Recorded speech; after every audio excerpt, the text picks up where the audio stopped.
I'm your temporary host, Tyler Sanders, on Gateway's new missions podcast, From Here to Eternity. I'm here with Dr. Phil Hopkins, who's a professor at Gateway, professor of missions. He works in the Kim School.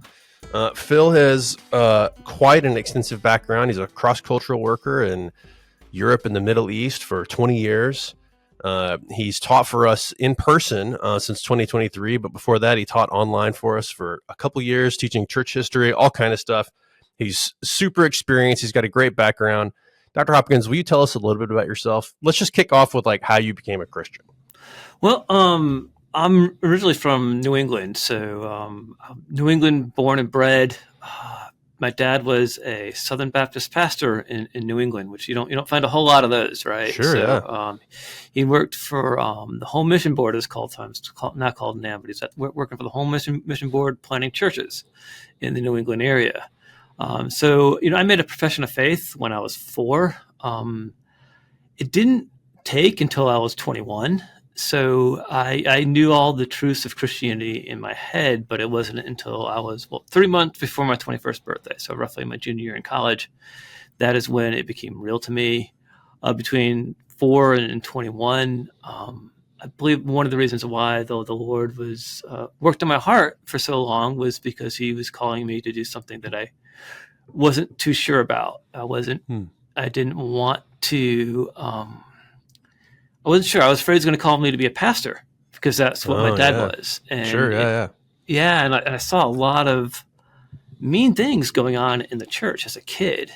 And I was like, I don't want to get hurt like my dad got hurt. So I was like, I want nothing to do with this. But the Lord was patient. He got a hold of my heart.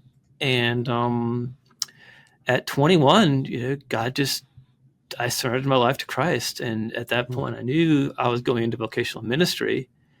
And I had to surrender the fear of being a pastor. God, if you want me to call, even if you want me to be a pastor, Lord, I give my life to you. I see. Yeah. Yeah. So that's at the time I was unsure whether or not it was a rededication or if it was a profession of faith. Right, I debated that for a number of years. I went to seminary. And my first year of seminary, I taught some friends and prayed and fasted and realized that God saved me at 21 and not at 4. And that to me was pretty important because what it meant was that I needed to be baptized because my baptism when I was 7 it wasn't real baptism in one sense, right? At least I believe baptism by immersion after salvation. Yeah. And that's not what I did, right? I got, when I was baptized at 7, my dad baptized me. My parents were quite, everyone was thrilled with that. But then I had to go back to him. He's like, you know what? It really wasn't until I was 21. And so it was the end of my first year at seminary, and I was going for the summer job, right? And it was like the Sunday before I was going to leave. And I realized, I believe baptism ought to be public, right? I mean, some places, and we'll talk about this, probably some of the podcasts, about what that looks like in persecuted areas. But the United States isn't one of those, and because I believed that my baptism needed to be public. And at the time, I was a youth minister at a church plant, and I told my pastor. And that Sunday night, they're like, "Look, we need to get this done now." So it was they changed the service and went to the sponsoring churches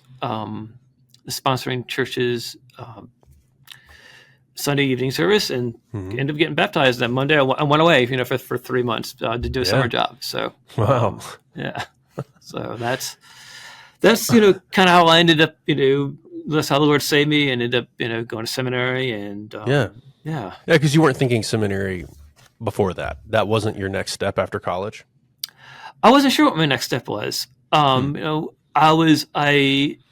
the Lord was leading me to some type of ministry, but I wasn't really sure what that meant. My dad went to seminary; he went to New Orleans, so I was familiar with that. with that. But I was thinking that I was going to go to just get my master's and then, see what happened after that. I mean, I was planning on doing work with inner city students. That was kind of the idea, was to do that. And I have a teaching degree. My undergraduate is in history, and I got the concentration in teaching high school. So I was like, according to my certificate, I needed a master's by some point in my chosen field. And I thought that could be education or that could be history. I don't know. I'm like, well, this school in North Carolina was Southeastern. They had this degree in the Master's of Arts in Christian Education. I'm like, well, that fits. And I decided that I would go for the MA instead of the traditional MDiv because that fit what I was thinking about doing. I also was thinking about going overseas at the time, playing with the idea. That was always in the back of my mind since God got a hold of my heart when I was 4. I was like, I was like, well, if I'm going to go overseas, the last thing I need is to have an MDiv on my CV, right? Especially if I wanted to go to, if it's one thing if you're going to like, the United Kingdom or something like that, but if you're going to go to like a place, a far out place, like having an MDiv, like what does that even mean? This is me not knowing what I don't know, right? I'm just thinking to myself, I'm not so sure about that. So I did the MA, and then I leveled up. And then in that process of leveling up, so I have an MDiv equivalent, but I just don't have I have all the classes for the MDiv. I just don't have the MDiv, if that makes sense, right? No kidding. Oh, that's awesome. That's a lot of hours, man. Yeah, but I mean, I loved it because, I took a year off between college and seminary to save up money. So I was like, I just want to save up money. And for the first 2 years, I didn't have to work, right? Because I had enough money saved up. And at that point, I was living in a dorm with, a single, so you can kind of live cheap as a single. Yeah. And for the first 2 years, I didn't have to work because I had saved up so much money during that 1 year my 1 year I took off to graduate school in college. Now, you're in seminary. You get the MA and then a ton of extra hours. Where do you end up making the decision to do doctoral work? I believe that education, as much as you can get, is best before. I mean, the more I've always believed the more education you can get, the better. It doesn't really matter what you do with it necessarily, but what education does, especially at the doctoral level, it teaches you how to think. You're able to develop your critical faculties. You learn how to read, to write, and you're challenged in a way that you're not challenged at the undergraduate or at the graduate level. And I knew that the education, even from a practical standpoint, even if I wanted just to go into non-ministerial work, even for my 6th year, if I want to do my 6th year in education, the more education you get, the more money you get at the end of the day. You're put at a higher level when it comes to pay and all that. And I wasn't necessarily thinking that, but I realized that, if this is something I want to do, it's good. It's not going to hurt financially. So at the end of the day, education is an appreciating asset, right? So it doesn't matter how much you spend on it. At the end of the day, it's well worth it. It's kind of like a house, right? You buy a house, it costs a lot of money, but it's worth it. Which is not like a car, right? You buy a car, a brand new car, right? It depreciates in value. Education just never depreciates. So I realized that for those reasons, I wanted to do that. I also realized that education is highly valued in cultures across the world, right? Not just in the U.S. And the more education you get, the more doors that are open for you, right? And I realized that if I'm going to do this, I want to do this now. At the time when I started thinking about Ph.D., I was single, right? So it was just me. I didn't, as only responsibility was me. And I was like, well, I talked to some professors, and they advised, and my pastor as well advised, if you're going to do more education, get this up, do it before you go into whatever you're going to go into. So me and a few guys, had some pretty close bonds in seminary.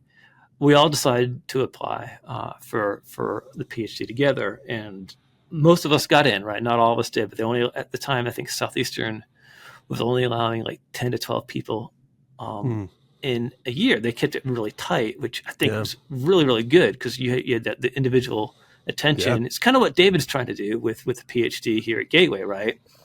It's Sure, really right. about the community. It's really Yeah, big about emphasis on the relationships between faculty and students, between students. Yeah, for sure. yeah, and it's really, really. I mean, I think I'm really appreciative of the way David's doing that because that's kind of the way because Southeastern's model was modeled at least in the beginning. It's not so much anymore, but it was modeled the way that on this European American hybrid, which is what David's doing. Mm-hmm. And I think that's really, really important because it allows you to go deep and wide at the same time without really sacrificing much of both. So I end up starting the PhD, and there was this girl that I was interested in, and I was like, I stated my intentions, right? And it was just it was like January before I started the PhD, and she just wasn't interested. She just said no. She's like, nope, I'm going overseas. I'm going to be teaching English to medical students in Uzbekistan. So this is like 97, I think, 1997. So, and I'm like, so what did I do? I waited. She said no. I mean, 2 years later, she was overseas for 2 years. She had to come back, finish her degree. And I was still around. She was there. I just gotten back from a trip to East Asia, and I think it was my first trip or one of my first trips overseas, and I was just experiencing a reverse culture shock. And I was like, I realized how much me as a single seminary guy has compared to these. We did a lot of work with with children who were deaf, right? They were in this orphanage, and you realize that they eat, for breakfast, lunch and dinner, they even get 3 meals. It's rice and something else. Maybe they get a little protein, maybe a little this. Some of this, I'm like, at the point, I just like, man, I don't know how these guys don't have diabetes just eating all this like carb heavy food. But got back and we started, developing a mutual interest, and like 3 weeks into us, officially dating, I asked her, I was like, look, I'm wanting to go overseas. I'm trying to finish up this degree. I know you've been overseas, but asked her to pick 3 countries where she wanted to focus on, where she really wanted to go if she could go anywhere in the world. I did the same. Hers were Tajikistan, Uzbekistan, and Iran, and mine were Turkey, Iran, and Iraq. And Iran became the common denominator, and from that point on, we developed this interest in this mutual interest in Iran. Now, she had already learned Tajik, which is a Persian language. So I say this all the time. I beg her to do a PhD because her ability to learn language and is just far beyond what she can do. What she can do in 15 minutes takes me 2 hours, and that's just. I realize that's just. I mean, ladies tend to do. They're usually a bit more proficient in language than guys are for whatever reason. At least just anecdotally. But so we're like, okay, so how does a PhD in theology go to Iran? That was my next question, right? Yeah. How does all this work? Yeah. And I didn't know. So I talked to some people, and, one thing led to another. And I was like, okay. It's like I got involved with this, with a group of people who were wanting to develop some connections in that part of the world. And you have to be real careful with that because you have U.S. sanctions. You have to do a lot of paperwork. You need to fill out for, to apply for exemptions and all that. And went overseas to Armenia as an American citizen. Can't live in Iran, but lived in Armenia and developed work with academics there, and also developed this tourist agency where we made until like 2008 we were doing really well in the financial collapse in 2008, but we geared our tours towards highly educated people. So it wasn't just like you going to Disneyland and just, it was one of those things where we had like really like right. Like, we want to see Armenia, the oldest Christian nation in the world. Well, you know what? We're going to connect you to a professor who's going to tell you about the pagan inscriptions in one of the oldest temples in that part of the world. That's right. Mm-hmm. So we did it in that way. We're developing, things were going well. But Armenia itself is a whole different animal altogether. And I'm kind of, fast tracking a little bit because in that process between getting married and going overseas, my dad died unexpectedly. So that, that was, one of those things where I did what you weren't supposed to do. I just worked for 70, 80, 90 hours a week and didn't realize that, that I needed to like take care of the morning until much, much later. So, but it ended up working out at the end, but it was one of those things that I look back on it now, God even used my dad's death in a way that just was able to help my mom financially in a way because he died at work, and there's a whole death is never a good thing, but it ended up being it's helpful for my mom. My brother ended up going overseas as well, and he did work as I think it was like a pharmacist. I think it was he didn't have the pharmacy degree, but it's like a sports medicine or something like that. And in the Emirates, not really sure what exactly he was. He has a degree in like sports psychology, so he's able to do stuff with like athletes and stuff like that over in the Gulf Coast. Gulf Coast states, and so it was great. So my brother and I were both overseas, but that meant my mom being by herself and with my grandma. But my mom was like, look, this is what this is what your dad had wanted for you boys, is just to follow Jesus in whatever way that may be. And if that's here in the States, then that's what I want. But if it's not in the States, well, we want you to follow the Lord, and also we will support that. And they were so even in the midst of her pain, she was like, so like a year after, after my dad died, we were overseas. So yeah. No, it's really interesting, this academic angle to the work you were doing. Could you tell me a little bit more about like how that played out, like in a day-to-day kind of fashion? Yeah, well, one of the things with when you get a PhD, a PhD isn't the end, isn't really the end goal. It's really the beginning, right? So if you want to stay relevant, you need to keep up with your field, and the way you keep up with your field is best by writing and publishing. So, I was, I was an American with a PhD living in Armenia. Armenia, for those who don't know, is on the border of Iran and Turkey. It's the oldest Christian nation in the world, adopted Christianity in 301 AD. They're more Eastern Christianity versus Western Christianity, and there's a whole big thing about that. But to make things real simple, their understanding of the nature of Christ, the Armenians' understanding of the nature of Christ, is a bit different than ours. I don't accept that the Chalcedonian definition that we do, but I believe that they're believers. You can be a Christian in Armenia, that's okay. They're highly respected in that part of the world. Armenia was a former, when the Soviet Union was around, it was part of the Soviet Union. So I went there. I'm this American with this Western PhD, and the universities are like, hey, let's see if we can use you, right? And they were like, hey, so do you want to teach this? Do you want to teach that? Or what about, you want to write on this? Do you want to write on that? And a lot of it's just out of my field. But at that point, it didn't matter because I had those three little letters after my name, that PhD, that opened doors that I had no business, going through. And that's, I just had to, just because I had the degree and just because I'm a Westerner in a non-Western place, my stuff still needs to be good, right? And that's just the way of them, kind of feeling me out. It's like, well, is he legit or is he not? Can he hold his own? And how does he interact with people who disagree with him? Because, most of the people that were around, were either Muslim or atheist, or, Christian, air quotes, but they know Christianity. I mean, they get, they're there to, to get baptized and to get married. And that's, go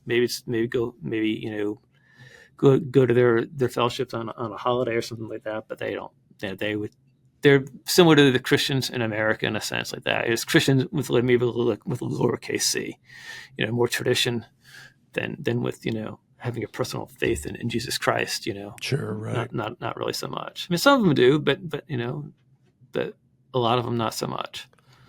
Yeah. And I think that's a really interesting it's an interesting door that opened up for you. And and it's also kind of taken you into interesting places even after that, because this academic background is also kind of what brought you here to Gateway. You started teaching for us online, and now you're teaching for us in person.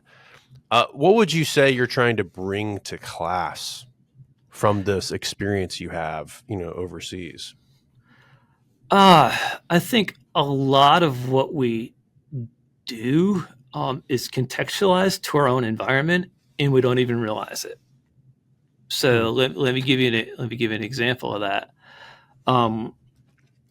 Church looks very different in Southern California than it would in, say, South Georgia, right? So Yeah, if sure. you're going to if you want to plant a church and you're from, say, Alabama, and you want to go to Seattle, church in Alabama looks different than church in Seattle. The message is the same, but how you present it, I mean, even the clothes that you wear are going to be, is going to look a little bit different. Well, imagine that and just, personify that, to like places like even like the UK. Church in the UK looks quite different. A Baptist church in the UK looks quite different than a Baptist church in Southern California or Alabama. A Baptist church or in Armenia even looks different. In that part of the world, if the further east you go, denominations, those type of things aren't as important. You got to realize, you got to figure out, where you're going to, where are your red lines. Like, because when we were in Armenia, Catholics and charismatics were our friends, right? Because we're like, and that's if we even saw Christians, right? There was like 2 years there we didn't see Christians. We didn't know of any Christians. There was churches that were there, but they were so beyond where we could participate, like dance in the aisles and like speaking. Well, I don't know, and again, speaking in tongues and all that. Hey, whatever you think about that, but there even those who go that direction, there can be an extreme with that type of worship. And what was going on at the time was to a point where it was unhealthy at best, and we just didn't. We had to actually leave. To get spiritually fed. We had John Piper sermons on like an MP3 player that we would listen to, and we'd go out of the country because we didn't have any connection for the longest time with any Christians here, which is not a spiritually healthy place to be. At the same time, God used that because we'd see people from like Afghanistan or Iran, and some Christians, from really hard places like North Korea, or where pick your place, and we'd come talk to them, and they'd be in Armenia or they'd be somewhere, and it's like, you're the first Christian I've seen in 2 years, and you can understand that in a way that I wouldn't have been able to if the Lord wouldn't have allowed us to be in that situation. Yeah. And funny enough, we would some of the time we got an exemption from the U.S. sanctions to go do stuff in Iran, especially very very specific sanctions. So to allow us to do stuff in Iran, and we'd go to Iran, bring some people in and some academics in, and go to the seminaries and Islamic seminaries, and just have real conversations with people, right? And just have conversations with these Islamic leaders, and just to listen to them, right? I mean, because I know Islam from what I know, but here's a Muslim academic in Iran telling me about what he believes, right? It's going to hold a little bit more weight than reading something out of a book or a blog or hearing what a local imam says in America, right? I mean, which is all all good, but when you're in their context. It allows you to understand where they're coming from a little bit more. Yeah, sure. Yeah. Well, I'm really glad we got a chance to hear from you, because I think your story reflects our aim with this podcast. And we really want to talk about missions, but we're going to talk about it in a thoughtful way. And it's a kind of academic talk about missions, but I want to be clear that the goal of this is not to be clinical or overly critical of missions. We want to look at this podcast. We want to talk through sometimes challenging topics in missions, but ultimately we're going to do that with a lot of love and warmth, because at Gateway, missions is really like the heart of the culture here. We have a ton of students who are aiming to go overseas. There's plenty of people, I think, who are not planning on going overseas, and they spend 3 or 4 years with us at Gateway as students, and then all of a sudden they're going overseas. And we want this podcast to kind of not just reflect our culture, but also show kind of how we think about missions, how we want to approach missions, how we think, the kind of things that missionaries need to be thinking about, or when they go over, and some of the things that missionaries deal with while they're overseas. Yeah, one of the things that I really love about Gateway, and like this, but just for those who, there's some that may be listening that may not, is that I think Gateway really is a seminary of the nations. There is no like majority ethnicity at Gateway, at least when it comes to the students, right? So we have people from across the world that are here, with the students, staff, professors, different nationalities, different ethnicities. Yeah. And right now, I mean, I'm thankful that Gateway is giving an opportunity to have a platform to be able to discuss things that are a bit more global in nature, right? Because in some way, shape, or form, we're all trying to engage the nations for Christ. 99% of the people are never going to step foot overseas to live overseas, right? But hopefully, all of them at some point will go overseas, because we have these go trips, and then we want to talk about these beyond trips, or if you're a student at Gateway, you're I think it's 20 hours, and you're in the process of doing a degree. Gateway pays for you to go on a trip. I mean, they'll pay, and some generous donor thinks that short-term mission trips are that important, and you know what? He has a point, or she has a point. Whoever this person has a point, so we're grateful for that. Yeah.